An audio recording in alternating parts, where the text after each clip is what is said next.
Ito tuturo lang natin paano mag-pump down ng Samsung inverter. Ngayon, una po gagawin natin ay ilalagay natin tong gauge at una nating sasara ng konti ito. Ayan. Kasi mas marami po yung ikot ng sanction natin. Then, sunod na natin tong discharge.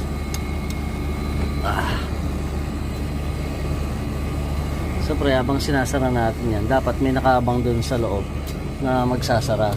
Then mapapasin nyo na unti-unti na siyang bumababa. Then syempre sasabayan natin ng pag-ikot dito.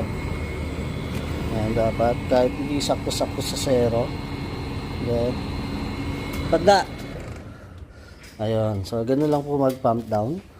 Syempre pagtapos nun, make sure na mahigpit sila para wala pong sumingaw. Pwede na pong kalasin. Let's go! Ganun lang.